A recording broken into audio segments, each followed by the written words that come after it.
Hello दोस्तों, welcome all of you in technical point. आज की इस वीडियो में हम आपको बताएंगे हाइब्रिड इलेक्ट्रिक व्हीकल्स के बारे में, जो न्यू टेक्नोलॉजी है जिसके अंदर की गाड़ी को फ्यूल और मोटर दोनों से चलाया जाता है। तो चलिए स्टार्ट करते हैं वीडियो को। दोस्तों, हम इसके लिए एक स्केच बनाएंगे और आप जैसे कि जानते हैं कि कार्स, यहाँ पर हम लेते हैं कार्स जो व्हीकल्स होती हैं। कार्स में स्पेशली हम कार्स के बारे में ही वीडियो बना रहे हैं, तो कार्स के बारे में ही बताएंगे। तो सबसे पहले जो टेक्नोलॉजी होती थी, अगर फर्स्ट में हम देखें तो सबसे पहले जो गाड़ी आती थी वो होती है नॉर्मल कार्स के, हम लिख लेते हैं यहाँ पर नॉर्मल कार्स, जो कि होती थी ओल्ड टेक्नोलॉजी, जो गाड़ियों के अंदर यूज की जाती थी। और उसके बाद जो फिर आई उसको हमने इलेक्ट्रिक टेक्नोलॉजी, जिसको हम ईवी कार्स के बारे में बोलते हैं कि ईवी इलेक्ट्रिकल टेक्नोलॉजी जो हो गई इलेक्ट्रिक व्हीकल्स। उसके बाद HEV आ गए, जो हाइब्रिड इलेक्ट्रिकल व्हीकल, जिसको हम 3 नंबर पे लेंगे। तो इस प्रकार से 3 भागों में डिवाइडेड हो गई कार की टेक्नोलॉजी। अगर हम फर्स्ट में बात करें, जो फर्स्ट में जो नॉर्मल कार्स आती थी, जो ओल्ड टेक्नोलॉजी होती थी, उसमें 2 टाइप की गाड़ियाँ हो जाती थी जो इंजन आते थे। नंबर 1 उसमें पेट्रोल इंजन्स, जो पेट्रोल कार्स होती थी। और नंबर 2 में जो आ जाता था हमारा डीजल कार्स, जो कि इंजन डीजल से चलते थे। अब अगर हम इसको नीचे और भी इसको एक्सपेंड करें चीज़ को, तो यहाँ पर आप देख सकते हैं कि पेट्रोल कार्स को भी अगर हम डिवाइड करें तो उसके बाद पेट्रोल कार्स के अंदर भी CNG का एक ऑप्शन आया था कि CNG भी पेट्रोल कार्स के अंदर स्टार्ट हो गई थी। जो कि CNG व्हीकल्स होते थे उनके अंदर पेट्रोल भी यूज किया जाता था, तो वो भी एक तरह से हाइब्रिड कार ही थी। और जो पेट्रोल कार्स होती हैं उसके अंदर जो इंजन यूज होता था वो होता था स्पार्क इग्निशन इंजन। और जो डीजल कार्स थी उनके अंदर जो इंजन यूज होते थे उनको हम कहते थे कंप्रेशन इग्निशन इंजन, मतलब कंप्रेशन के द्वारा जो इग्निशन होना है उसको हम डीजल कार्स के अंदर इंजन को यूज करते थे। अब अगर पेट्रोल कार्स के अंदर देखें तो स्पार्क इग्निशन इंजन के अंदर एक स्पार्क प्लग होता था, एक कार्बोरेटर थ्रोटल बॉडी होती थी जो कि पेट्रोल को कंबशन चैम्बर तक पहुंचाता था। और फिर इसी को आगे के टाइम में जब टेक्नोलॉजी बढ़ती गई, कॉमन रेल सिस्टम उसके अंदर आ गया और इंजेक्टर्स भी इसके अंदर यूज किए जाने लगे। तो यहाँ पर एक जो आजकल न्यू टेक्नोलॉजी है उसके अंदर भी ये चीज़ें यूज की जा रही है, जिसको हम CRDI इग्निशन सिस्टम भी बोल सकते हैं। अब यहाँ से CRDI इग्निशन सिस्टम जो था वो पेट्रोल कार्स के अंदर यूज किया जाता था। इस प्रकार से एक गाड़ी को पेट्रोल से स्टार्ट किया जाता था, तो उससे पावर को आउटपुट लिया जाता था।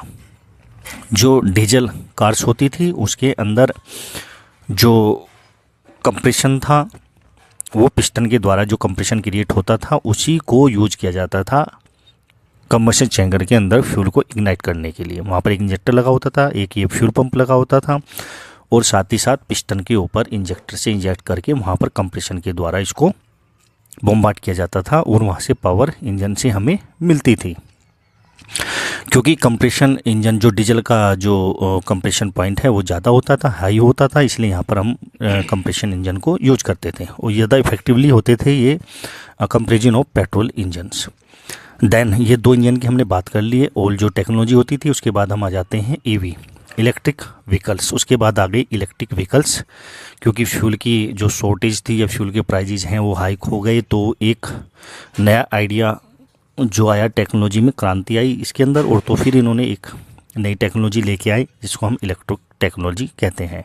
इसके अंदर इलेक्ट्रिक में क्या होता था कि बैटरी होती थी और बैटरी से ही मोटर को ड्राइव दिया जाता था, और उस मोटर की जो पावर आउटपुट होती थी उसको यूज किया जाता था व्हील को ड्राइव देने के लिए। इस प्रकार से गाड़ी के अंदर ड्राइव मिलती थी और गाड़ी के जो व्हील्स हैं वो मोटर के द्वारा घूमते थे, तो इस प्रकार से ये ड्राइव मिलती थी। तो मतलब यहाँ पे जो मोटर यूज होता था वो कन्वर्ट करता था जो इलेक्ट्रिक एनर्जी है उसको मैकेनिकल एनर्जी में कन्वर्ट करके आगे व्हील्स को देता था।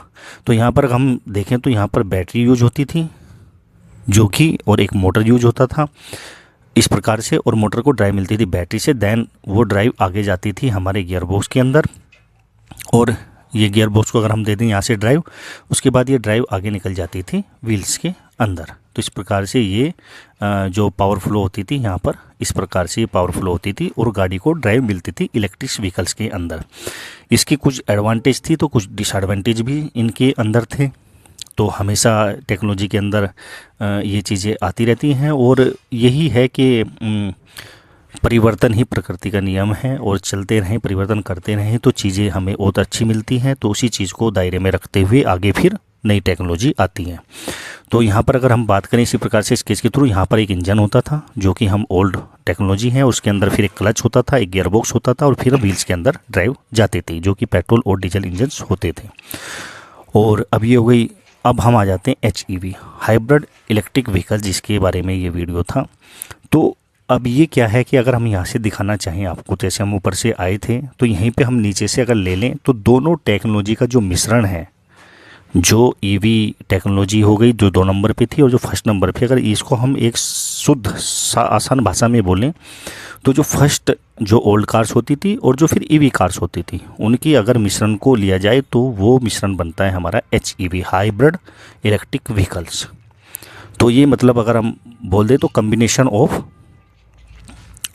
इलेक्ट्रिक व्हीकल्स एंड जो हमारे लिक्विड व्हीकल्स है। अगर हम लिक्विड से चलने वाले मतलब पेट्रोल और डीजल से चलने वाले व्हीकल्स हो गए और फिर इलेक्ट्रिक व्हीकल, तो इनका जो कम्बिनेशन बनता है उसको हम कहते हैं HEV, हाइब्रिड इलेक्ट्रिक व्हीकल। मतलब इसके अंदर दोनों ही टेक्नोलॉजी को यूज किया जाता है। इस प्रकार से ये HEV टेक्नोलॉजी बनती है। यहाँ पर एक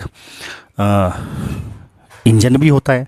अब इसको अगर हम बात करें तो HEV को भी हम 3 टाइप में डिवाइड कर सकते हैं। एक सीरीज HEV, पैरेलल HEV और देन आ जाता है हमारा पैरेलल प्लस सीरीज HEV।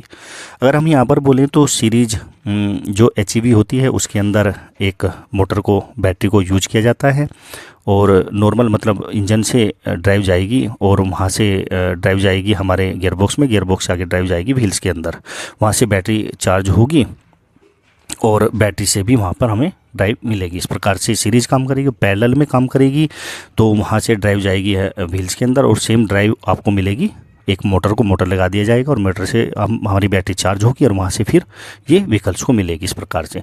और पैरेलल और सीरीज क्या हो गई है कि वहाँ पर क्या करेंगे, दोनों पैरेलल लगा, इंजन और मोटर को पैरेलल लगा दिया जाएगा और वहाँ से जो ड्राइव आउटपुट ली जाएगी उसको हम पैरेलल सीरीज HEV बोलेंगे। इस प्रकार से इन गाड़ियों के अंदर फ्यूल इकोनॉमी बढ़ जाती है। फ़ायदा यही है, सबसे बड़ी जो मेन एडवांटेज है इसकी कि यहाँ पर हमारा माइलेज बढ़ जाता है। पहले जो ओल्ड व्हीकल्स होते थे उसके अंदर अगर माइलेज हमारा हमको कम मिल रहा था तो देन EV के अंदर कुछ ज़्यादा बढ़ा और देन उसके बाद HEV के अंदर हमारा कुछ माइलेज ज़्यादा बढ़ा। स्पेशली जब हमारी गाड़ी ट्रैफिक के दौरान खड़ी हो जाती हैं तो आपने यूजुअली देखा भी हो आजकल जो नई व्हीकल्स आ रहे हैं उसके अंदर ये टेक्नोलॉजी है, तो जब पार्किंग में होते हैं तो वहाँ हमारी पावर लॉस बहुत ज़्यादा होती है इंजन की, तो वहाँ पर हमें ये बच जाता है। अगर हम बात करें ओल्ड व्हीकल्स में 15 का अगर माइलेज है तो EV में 17 का मिलेगा और यहाँ पर हमारा HEV में वो 20 का हो सकता है।